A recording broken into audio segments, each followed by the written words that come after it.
Hi, my name is Shiri, and I'm a living donor to my husband, which happened about 1 year ago. Our story begins 12 years ago, when my husband fell to the floor in pain, doubled over. I drove him to the hospital, and they said that he had a kidney stone. What we also learned that day was that he has cysts growing on his kidneys. And they had a name for this, and they called it polycystic kidney disease. And they said that in 12 years, he's going to need a kidney transplant. We were really scared, really nervous. We didn't know what just happened to us. But we knew we had a lot of time before we really needed to deal with this issue. So fast forward a few years, and my husband's numbers start to more steadily decline. And he sees his nephrologist, and the doctor says it's time. It's time to start looking for a donor. So, of course, we put word out in the community through all of our local networks. And, of course, I got tested as well. And while we were putting out our feelers in the community, it turns out that I happen to be a very good match. So we have 3 girls who were ages 11, 10, and 7. My husband was a little bit nervous for me to donate and him to receive this kidney at the same time because we have these 3 girls at home.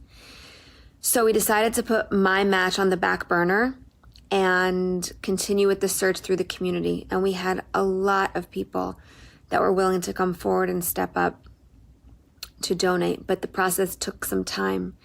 And at this juncture, we didn't have that much time to work with. So I told him, even many months before the surgery, that I would be the ace in his back pocket should he need me. So my husband went to the doctor, to his nephrologist, and the doctor said, it's time to pick your horse. So I told my husband, I said, I told you I would be there if you needed me, and without blinking twice, I was there. We weren't really sure how we were going to tell the girls, but we decided to tell them together as a family, thinking that that would be the best way to answer any questions and concerns that might have come up. So the younger one didn't fully comprehend what was going to be happening. The older one heard all that we had to say and processed it in her own way. And my middle child looked at me and said, but Mommy, if you're going to take care of Daddy, who's going to take care of you? And that's when I realized that these girls were processing this on a whole other level that I wasn't ready yet to deal with. But we dealt with it together, and we explained that not only was Mommy going to be fine, but Daddy was going to be fine too. So we continued going on through this process, my husband and I, as I would be his donor.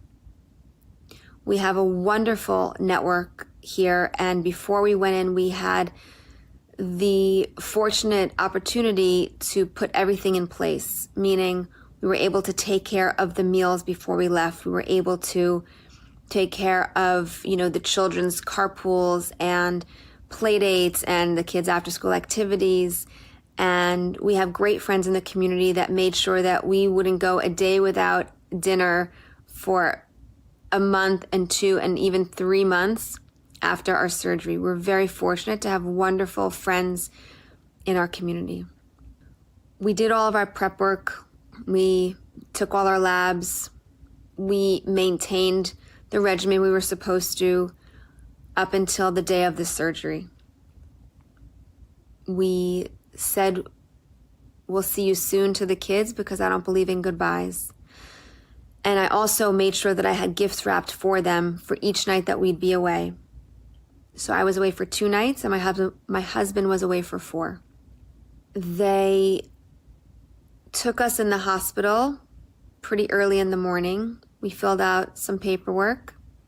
We had our support network with us, and they were with us all the way until it was time to move on from the pre-prep area to the pre-OR area. So now we're in our gowns, and my husband and I, we walked down the hallway together to the pre-OR area.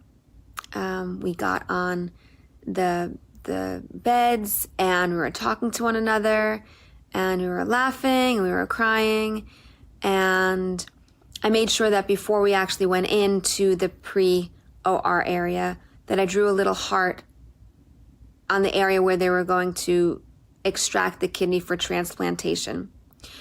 And I drew a little heart there because I just wanted the doctors to know that there was love in this kidney. And actually, several months before the operation, before the transplant, I went for a few sessions of Reiki and a few sessions of massage and a few sessions of acupuncture, just to make sure that when this kidney was going to be transplanted, it was going to be so full of love and positive energy that my husband was going to get that jolt of energetic electricity from the get-go. There was just no mistake about that. Now we're in the pre-prep OR room, and they wheel me first so that they could start on me. And before I left that room, I made sure to blow my husband a kiss, and I told him that I hoped that this would help him. So away I went, and they wheeled me to the OR, and then they asked me to step off and to walk in. That was a big surprise to me. 1, because I wasn't expecting that. 2, because I'd never been to an OR. And 3, because I'd never even really seen an OR.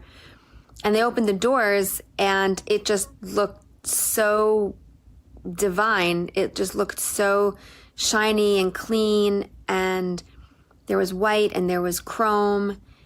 And I was taking this walk from the bed outside the OR to the bed that I saw waiting for me in the OR. And through this walk, through this like heavenly walk, I was feeling this presence with me.